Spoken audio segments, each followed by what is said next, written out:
At the end of this video, we'll take a look at Mad Ramp's innovative pivoting ramp system, the safer, easier way to transport your ATVs and snowmobiles. Stick around. Before we begin, I'd like to give a quick shout out to our friends at the historic Lancaster Motel in Lancaster, New Hampshire. The Lancaster Motel has been serving snowmobilers since the 60s, and they are the perfect eastern trail riding destination for snowmobilers young and old. The Lancaster Motel is right on Corridor Trail 5 in Lancaster, New Hampshire, with plenty of parking for vehicles, sleds, and trailers. Plus, the Lancaster Motel is within walking distance of Crane's Snowmobile Museum, plus restaurants, shopping, entertainment, and more.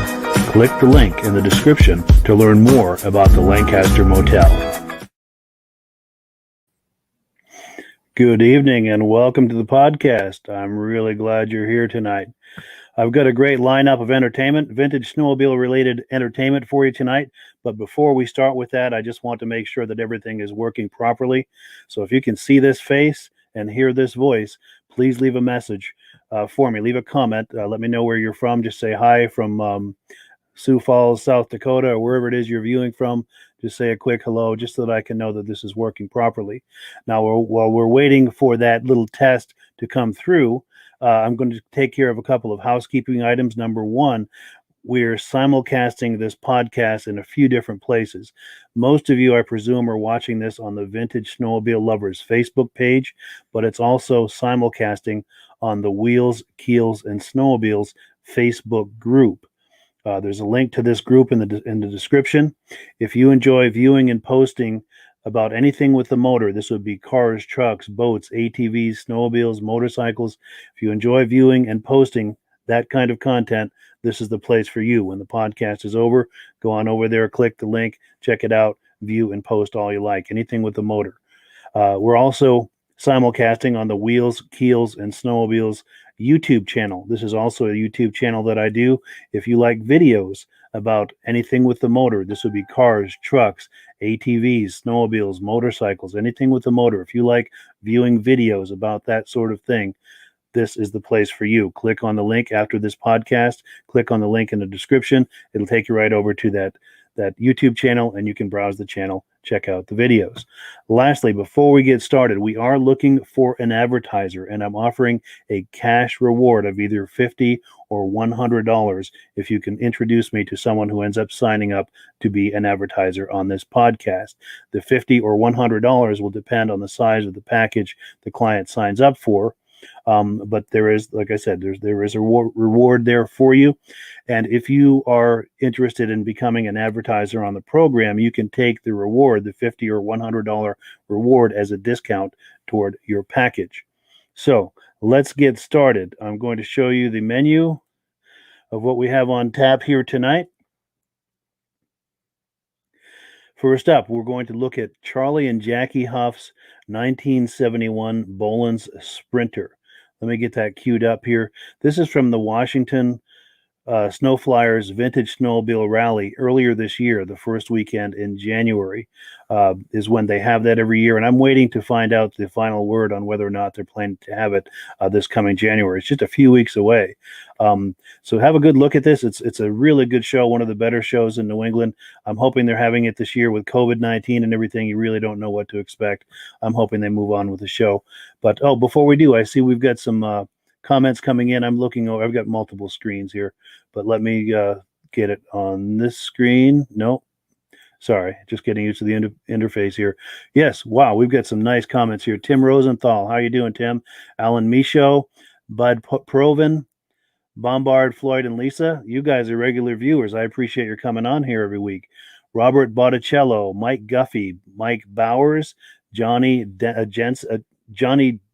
D. Jensen, Perry Kamintz, Brian Robillard. How you doing, Brian? I spoke with Brian just last night. We've got some cool stuff from Brian both tonight and hopefully next week. We might even bring him on here live, and I'll fill you in on more of that a little bit later in the program. Doug Renstra, he's a regular on here too, I believe, and Vito Botticello from Manchester, Connecticut. Outstanding. Thank you so much, everyone, for making these comments. I really appreciate it. I really appreciate the engagement. And without further ado, let's go now to the 2020 Washington Snow Flyers Vintage Snowmobile Rally and look at this 1971 Bolens Sprint snowmobile owned by, I apologize, I'm having a senior moment. I'm drawing a blank. Their name will be in the video, though. Sorry about that. Let's take a look here. Oh, my name's Charley Huff. My wife. Our 71 Bolens, 293 Sprint. We bought it the way it is. Nice. It runs good. Very nice. The one that always starts. Really? Original condition? Huh? As far as we know, somebody gave it a paint job. Wow, that's cool. Yeah. Awesome. Put a seat cover on it. Yeah? Nice. We'll get some shots of it here. I've never seen one of these in person. These are pretty rare, aren't they? That's the only one that I've seen. Wow, I believe it. What Bolens made the Husky. Oh, the handlebar there? Yeah. You bring any overage? No. Yeah, that's nice. Yeah, yeah, it's the old one here. I didn't know Oh, wow. That's pretty rare. Cover it every time. Yeah, you don't want to get moisture in there.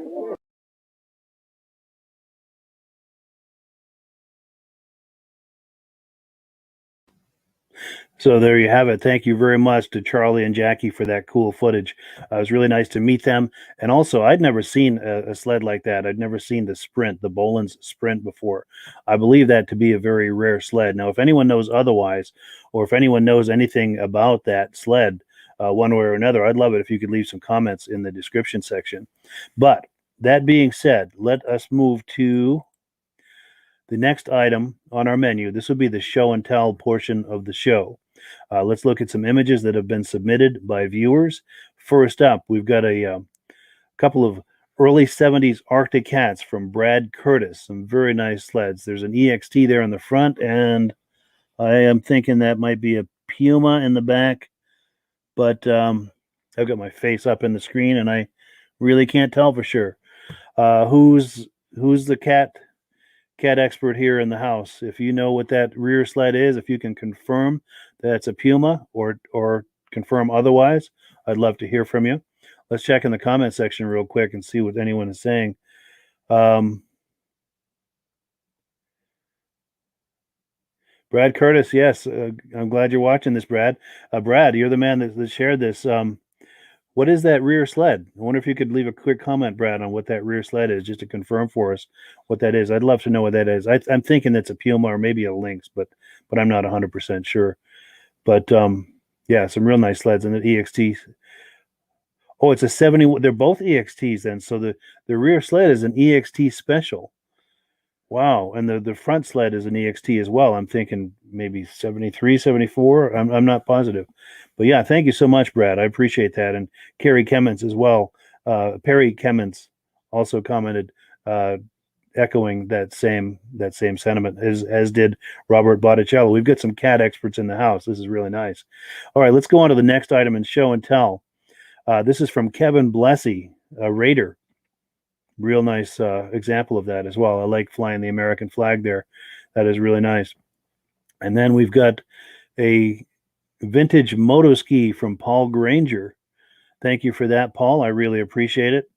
And then last but not least, I mentioned that I was speaking with Brian Robillard last night. We had a really nice visit, and he emailed me some images of this 1986 Ski-Doo Citation, and he's got some great stories to go with this. We're going to try to get him on here next week to go in depth on some of those stories. But this 86 Citation belonged to his grandfather, which you see there on the upper left. And his grandfather has a lot of stories and a lot of fond memories of snowmobiling back in the day. And he passed away just I think in the last year or so, just recently. And his wish was for Brian to take this Citation to a vintage snowmobile show, which he did in Lancaster this past February at the Cranes Snowmobile Show. And he took a trophy. If you look in the upper right-hand corner, you see Brian there holding the trophy. If you look in the lower left-hand corner, you see the trophy on the seat of the Citation. And then if you look in the lower right-hand corner, if I remember correctly, I think Brian said that is Brian's mom riding the Citation. So I thank you very much, Brian, for sharing that photo. Really means a lot, and I look forward to getting you on here real soon to go into some more detail on that. So let's look at. I'm trying to switch gears here, and let's just go into the next video because I'm stuck here on the interface, but I'm still getting used to all of this. But let's look at the next video. We've got a video here from a couple of years ago at the Ice Drags in Newport, Vermont, real close to where I live. And we're going to meet Steve and Alex Eckles. We're going to look at their Ice Drag snowmobiles. Let's have a look.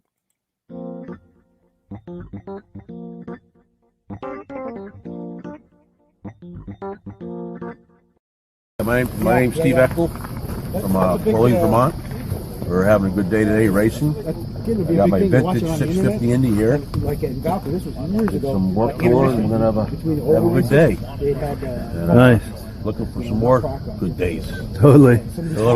Now, what can you tell me about this? This is a mod sled, right? It's a mod. Yep. We got a little Fortin, polishing, deck the heads, got triple pipes. We bored the carburetors from 38s to 39.5s. 250 picks in it. Wow. And shaved the track and lightened it up. Nice. So we're ready to see what we can do today. Nice. What are you expecting for a time on that? We're not too sure yet. It'd be nice to, I'd like to hit 100 actually. Nice. 160 feet. But we don't. Sure, it's all about fun. Sure. But yeah, I see those spikes on there. That's 250 spikes on there, huh? 250 spikes. That's amazing. That ought to hook up. You should hook up pretty good, yeah. Now, the holes drilled in there, that's weight savings? Is that what's going on with that? Kind of did that. I don't know if it's going to help much, but yeah, just to drill them out, to lighten it up a little bit. Nice. Get a little different style, you know. Nice. Yeah, Is this your son? Yeah, it's my grandson. You want to have him, grandson? Do you want to come in the shot and introduce him? This is Alex, my grandson. How's it going, Alex? Good, you? Good. We're running an XLT here. Oh, really? Yep, we'll be running that. It's got triple pipes on it from Start Line Products, and it's going to be his first time running this one, and we're going to see how we do. Nice. Yep. This one, I raced the 120 and got first tell place. him. You're running 120. Yeah, tell me the story. 120 Yamaha and took first. Took first. Yeah. Congratulations. That was like, what, 3 years ago? 3 years ago, at least. Yeah. 3 years. Outstanding. And how old are you now? I'm 9. 9. Good. So you were 6 years old at the time? Yeah. 7, 8, 9, 6, right? Maybe, around there. Good for you. Yeah. Good. Do you want to get on the sled? We'll get a picture of you on it. I'll come around this side and.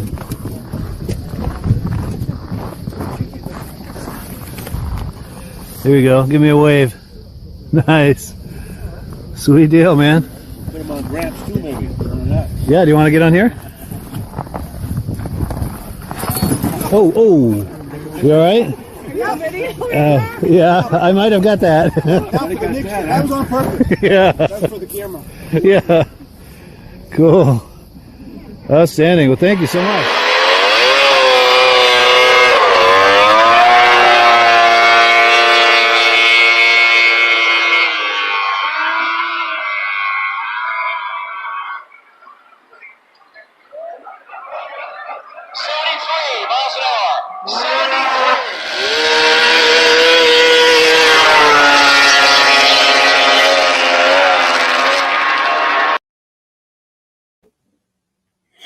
Yeah, so there you have it. That was Steve and Alex Eckle's Ice Drag Racing Snowmobiles, and it was really nice to meet them.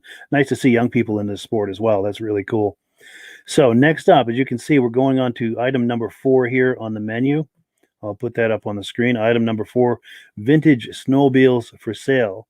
Now, I'm in a bit of a bind, and I'm hoping you guys can help me out. I need to have some of you guys email me with snowmobiles for sale. There's a link in the description where you can fill out your information and share images of the snowmobiles for sale. Until the end of the year, I'm going to share that snowmobile on here for free. Once we get into January, I'm going to start having to charge a little bit just because this project is very time consuming and I need to offset my costs. But the fee for doing so will be very modest. But while I'm working the bugs out of this, and I'm sorry, my monitor is showing me things on a delay. Working the bugs out of this and building a following, I'm going to do it absolutely free. But while we're waiting for people to share snowmobiles for sale with me, I do have a couple of things in this category. I got an email from Jeremy Sweeney. Now, he's got a question, and I told him I would pose this question to the audience to see if anyone has an answer. The question he has is to the Raider fans out there, will an early Raider undercarriage fit into a 1974 Raider? Now, I asked Jeremy to monitor the comment section here, so if you know anything about that, one way or another, if you could leave a comment as to whether or not you believe that would fit in there, I would appreciate it, and so would Jeremy, and he's going to be monitoring the comments. If you see his name come up in the comments, maybe even respond to him directly. Now, I've got another similar kind of comment. I've got one from Daniel King. Now, Daniel King is looking for a 1974 Boa Ski Mark II 440. If you know of anything like that that's available for sale, leave a comment in the comment section where Daniel can see it, and he'll either reach out to you directly or the two of you can figure out some way to be in touch on that. And I thank you in advance for that. So let's look at the next item here on the menu. We're going to see Bob Fortin, the late Bob Fortin, inducted into the Eastern Snowmobile Racing Hall of Fame. This happened in the 2019 induction ceremony, and let's have a look here. I've got this in 2 parts because this interface I'm using will only let me upload a 5-minute video. So this took a little longer than 5 minutes, so I've got 2 different sections. So there'll be a little break in the middle of the video as I switch, which is just me clicking the mouse. But let's take a look as Bob Fortin, the late Bob Fortin, is inducted into the Eastern Snowmobile Racing Hall of Fame. Mr. Bob Fortin. Robert Fortin, inducted into the Eastern Snowmobile Racing Hall of Fame 2019. Bob's first race was at the 1964 International Grand Prix. He won Class C at the 1966 Grand Prix and was the second person to have his name on the then new and now famous Kilkenny Cup. Fortin won the prestigious 1966 Maine State Championship by taking 3 firsts and 2 seconds. In front of a standing room only hometown crowd, Bob set a world jump record of 67 feet 6 inches at the 1967 Grand Prix. And like I say, you open that door out there, you can see how far that is on that little sled. Bob won the 1969 New Hampshire State Championship in Wolfboro. He became team captain of the famed Big T racing team sponsored by Skidoo distributor Timberland Machine Incorporated. In 1970, Bob won the Bolens Cup, the Kilkenny Cup, Vermont's Texas Grand Prix. He won in Mod 1 at Lewiston, Mod 2 at Bangor, and was nearly unbeatable in Mod 1 and Mod 2 classes during both 1970 and 71 seasons. While on his way to another very successful year of racing, it took a mid-season accident while testing one of his new sleds to sideline Fortin for the remainder of the 1972 season. And I'm going to tell you something. That was the year they had those little baby triples. Bob Fortin would have been #1 had he been able to race that year, I guarantee it. Wearing gold bib numbers 2 and 3 during his 10 years of racing, Bob Fortin was a stickler for perfection and is widely regarded as the greatest New England skidoo racer of his generation. Mr. Bob Fortin.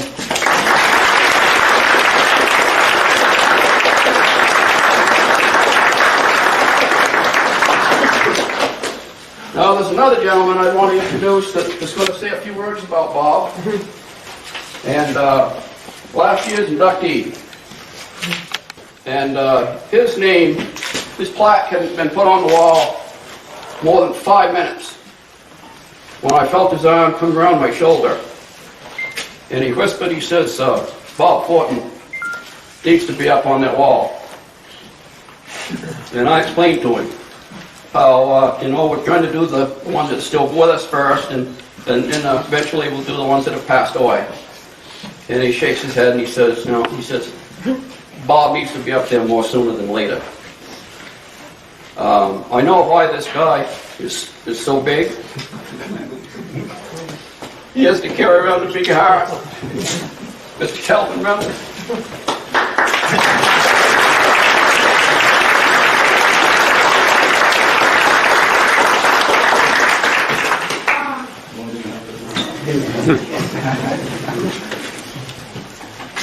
Okay, did everybody hear me? I'll tell you, the first time I ever raced a real race on a snowmobile was at Lancaster. And we pulled in there with just one, I must have been 64, because there was part of the difference was still there, 4-cycle engine, Kohler engines, and wooden skis. But anyway, it didn't take me, I was racing in Beechwood at the time, racing cars. Can everybody hear me? No. Can't hear me? Okay, at the time I was racing cars at Beechwood Speedway, and I haven't started racing motorcycles yet, but I was racing cars. And so I had a little, I'm pretty confident when I come up there, flatland, on that little 6 horsepower with the skidoo. We no more pulled in and unloaded it, and I looked around and I could see who was going to be the competition. Because there was one guy riding around on his knees, and he had the confidence, and he had it all covered. The guy was really, really sharp and on the stick and on the ball. And he was everywhere. I think he was 19 years old. Yeah.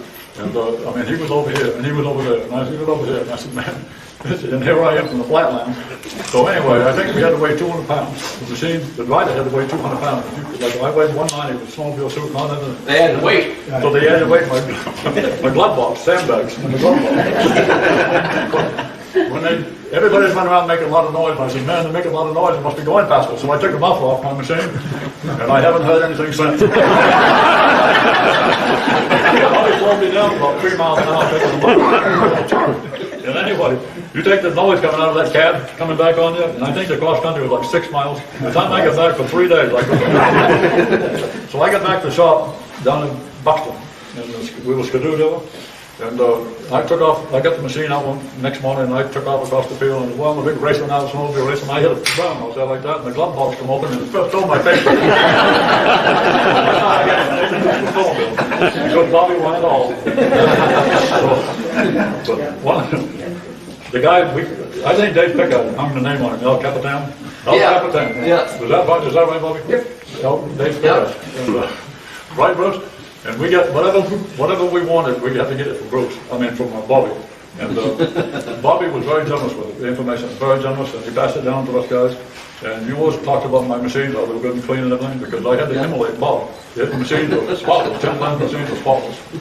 Well, one year, I got promised the world from Nero Distributors to ride out a cab. They were going to give me machines, and they wooed me in with big time. So I jumped ship and went out a cab. And, before I got done, I was on my hands and knees in front of Bill Sullivan's desk. I was until I got right on my hands and knees and said, please don't give me this Anyway, I think the next race, Bobby got hurt. I'm back tonight. And his 640 was ready to go, nobody to ride it. So they told me to ride it. And at Bangor. And you remember the race up there? And Tom Peters remembers the race. He's the guy that I kept looking down and saying, where'd that spring to go? Go away. And I rode the bags all the way around, and I won the race anyway, Bobby's machine. And that was I mean, he was the leader. He set the pace with everybody. He set the high mark. The high marks, and we all wanted to follow it. Yeah. And that's why my machines are always flawless. That's why we're always rolling with decent flows. And we try to look better than Timberland, which is hard to do. They got this one, that was sharp. But I will say one thing, Timberland did give me, 2 years in a row, give me 4 machines to race, pick my own riders. And I know they did that with Bobby's blessing. Because if Bobby hadn't said okay, I would have never got it. So anyway, the guy who deserves to be up there, and he should have been in the first year. Yeah. So anyway. Yeah. Thank you very much.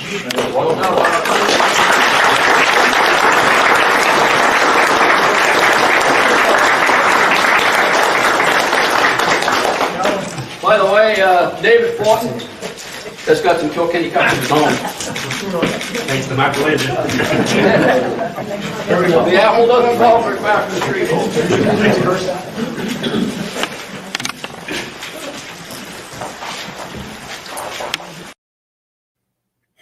Well, there you have it. The late, great Bob Fortin has been inducted into the Eastern Snowmobile Racing Hall of Fame. That happened last year in 2019. Now, this Eastern Snowmobile Racing Hall of Fame is an up-and-coming thing. I've been going to them almost since the beginning, and each year it gets bigger and bigger, larger crowd, just everything it just grows. It's an up-and-coming thing. So if you're thinking about attending the next one, here's the information you're going to need. This is going to be Saturday, September the 11th. 1 p.m. Eastern Time. The location is going to be at Crane's Snowmobile Museum in Lancaster, New Hampshire. Now, if you're planning to come any distance for this ceremony, no other place to stay but the Lancaster Motel. It's walking distance from the ceremony, and the after party for the Eastern Snowmobile Racing Hall of Fame happens at the Lancaster Motel. So you can attend the ceremony, walk back to the motel for the after party, and once you're finished with the after party, just wander over to your room and call it a night. It's a great experience. So we're going to move on here to the next portion of the program. Let's take a look here. Now we're on number 6, upcoming vintage snowmobile events, and I've got a few things to show you here. Let me just get them lined up. Okay. So the Adrenaline Rush Reunion Snowmobile Races, these are going to be happening January 23rd at 10 a.m. or from 10 a.m. to 4 p.m. Here's some more detail about this. It's going to be in Rangeley, Maine.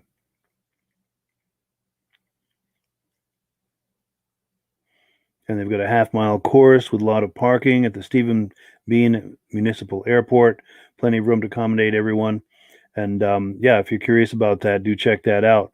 Now we've got another event. These are the Vintage Snowmobile races in Lisbon, New Hampshire.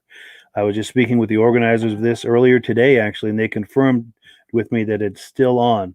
With COVID today, you never know exactly what's going on. And if you're planning to attend any kind of vintage snowmobile event over the next few months, whether it's a show or racing, be sure and check on their Facebook page or their website before you head on over there, especially if you're driving any kind of distance, because with this COVID-19 business, you never really know, and it's good to confirm before you drive all that way.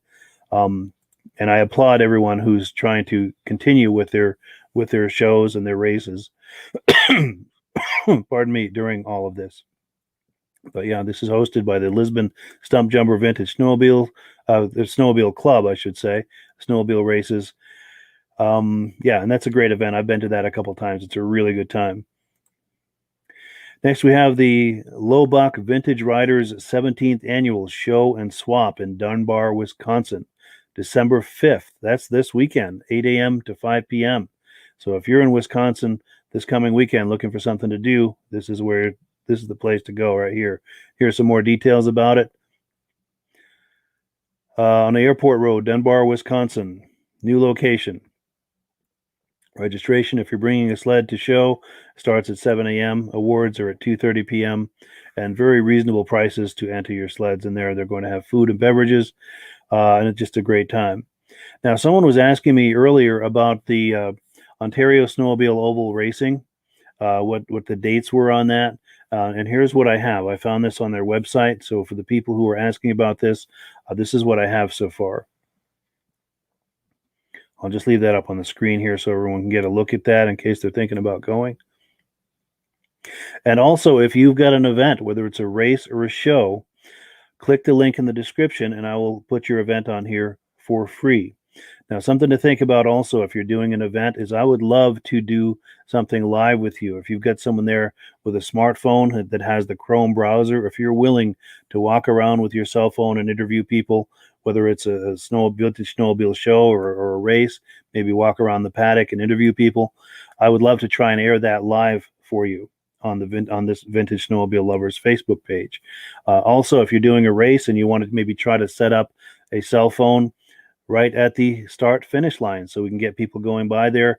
It's great for us here who aren't able to attend the event, but also for the people who are at the event. You can announce it over the PA system, let people know that there's a camera on the start-finish line, and if they want to whip out their cell phones, they can watch the people going by the finish line on their cell phones. So it's a great option. If you're planning any kind of a vintage show or vintage event, please reach out to me, and we can try to coordinate something like that. I'd love to put this on here live. I'm sure you folks would all like to view it, especially if it's in a different part of the country where you can't attend it in person. It's great to be able to watch these things live. One last event I wanted to tell you about. This is one I talked about a few weeks ago, but my good friend Doug Lubon has been in touch with me, and he gave me this this updated graphic for this show that's coming up February 27th. And these guys put on a great show. This is put on by the Ogama Hills Snowmobile Club in West Branch, Michigan. And these guys put on a really good show. So if you're in that area thinking about attending a good vintage snowmobile show, this is the one to attend. And I thank you for that, Doug.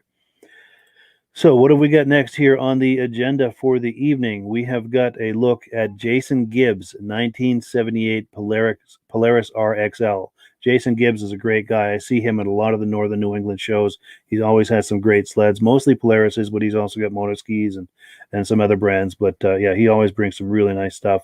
Let's take a look at Jason Gibbs RXL. My name is Jason Gibbs. I'm from Livermore, Maine. I have a 78 RXL. It's a 440 triple. I think it was probably a 340 at one time, so I went ahead and put the 440 triple in it. I got it out of Canada and I restored it. It all runs and drives, so I have fun with it. So, thanks. Outstanding. Thank you very much, Jason Gibbs. I appreciate that. Before we get on to the next video, and I do have a couple of more videos, I see that we've got a lot of comments coming in. So let's scroll over there, take a look. We've got Brian Peterson from Ludington, Michigan, Ben Tucker from Tunbridge, Vermont, a fellow Vermonter. Nice to see you. Bud Provin saying that he worked in a Ski-Doo dealership in '86, and they did recall after recall on those citations, which is a bummer to hear. But that does happen, I'm afraid, sometimes. Kevin Lacey, I'm not sure how you're pronouncing that, Kevin. Hope I'm not mispronouncing that. But Kevin is checking in from Fairhaven, Minnesota. Then we've got Stephen Weiberg from, I need to get up close to the screen here, Matomedi, Minnesota. I hope I pronounced that correctly. Now we've got Michael Scabelli. Mike says, yes, he had a new one, pull start snap the first year. Something broke underneath having to do with the track, and he can't remember what it was. It was a long time ago.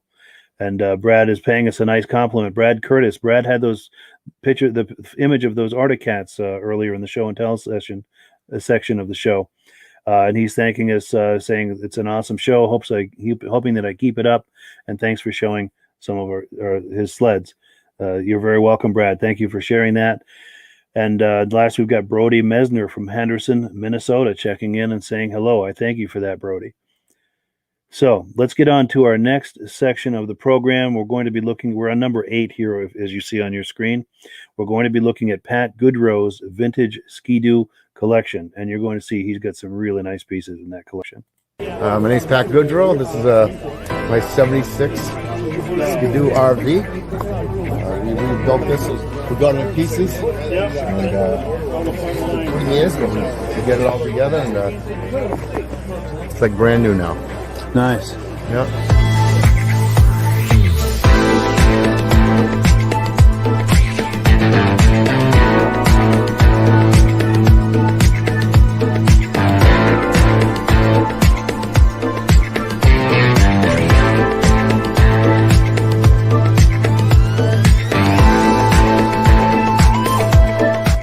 This is my brother's 75, 245 racer.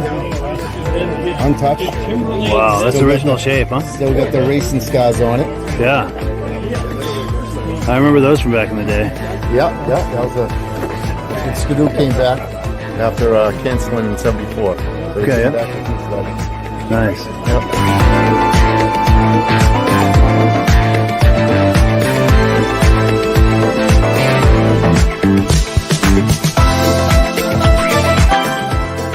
And that's a 71, 292 Campine. My dad was a dealer and they raced every weekend with this. They got a lot of first places over racing with this 292. Wow. And that, we restored that one too. Very cool.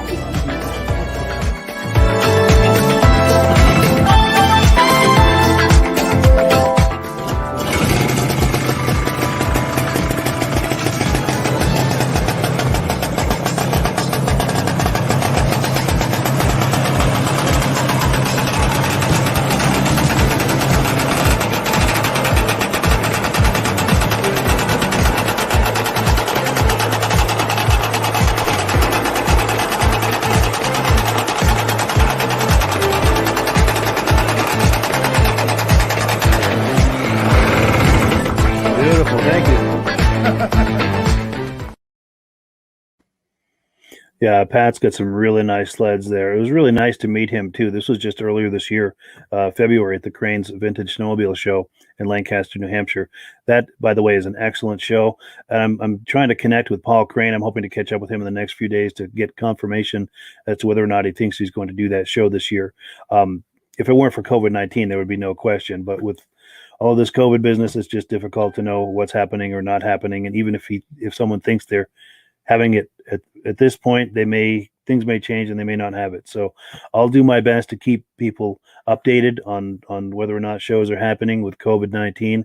And I ask you to please contact me if you have updates or information one way or another about vintage snowmobile shows, races, any kind of event like that, because I'm sure people are wanting to know.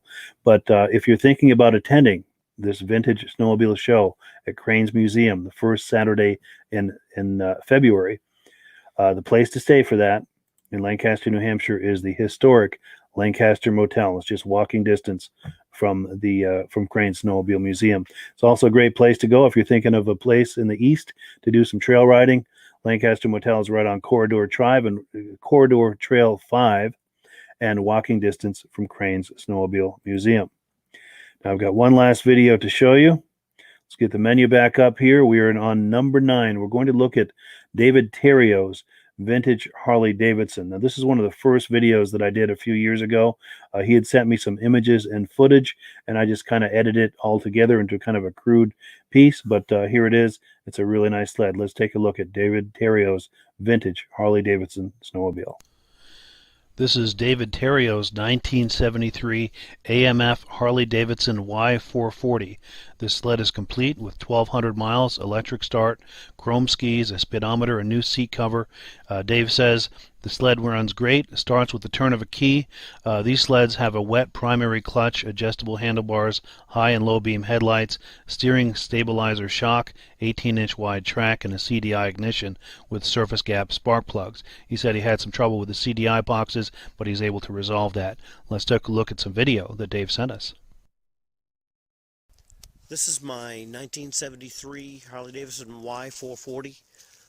Chrome skis, pretty good shape, not mint. New seat cover. Seems to run really good this year. This was a good sled. The best part about this sled is that.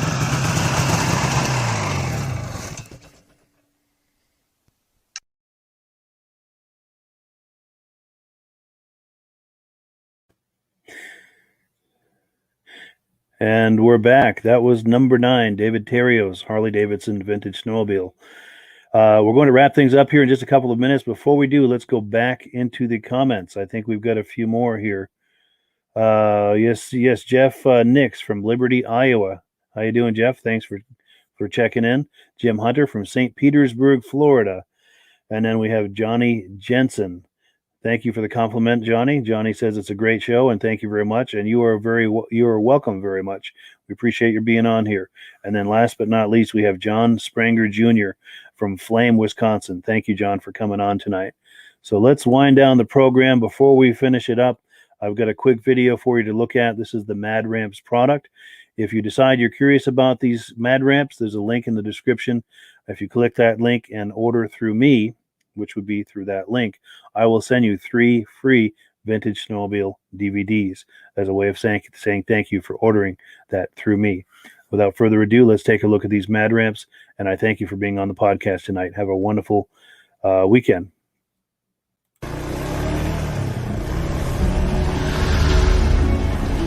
It's the ultimate combination of simplicity and ingenuity.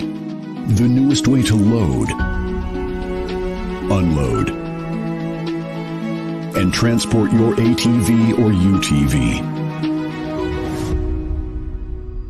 The Mad Ramps Pivoting Ramp System. Made in the USA and engineered for strength and durability.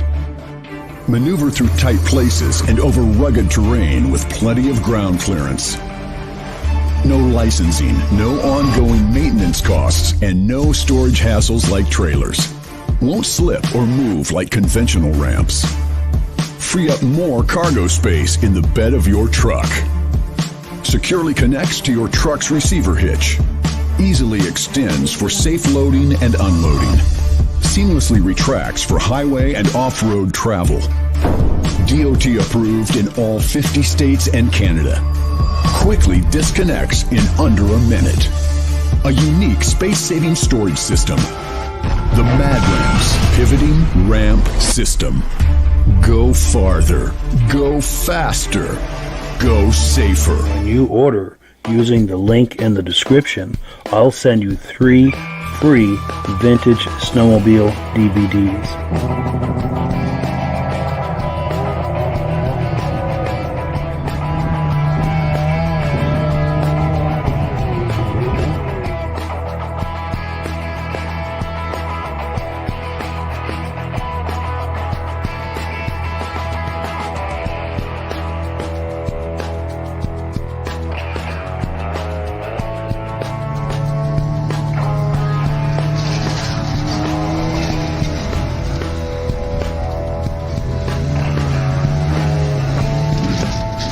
When you order using the link in the description, I'll send you 3 free Vintage Snowmobile DVDs.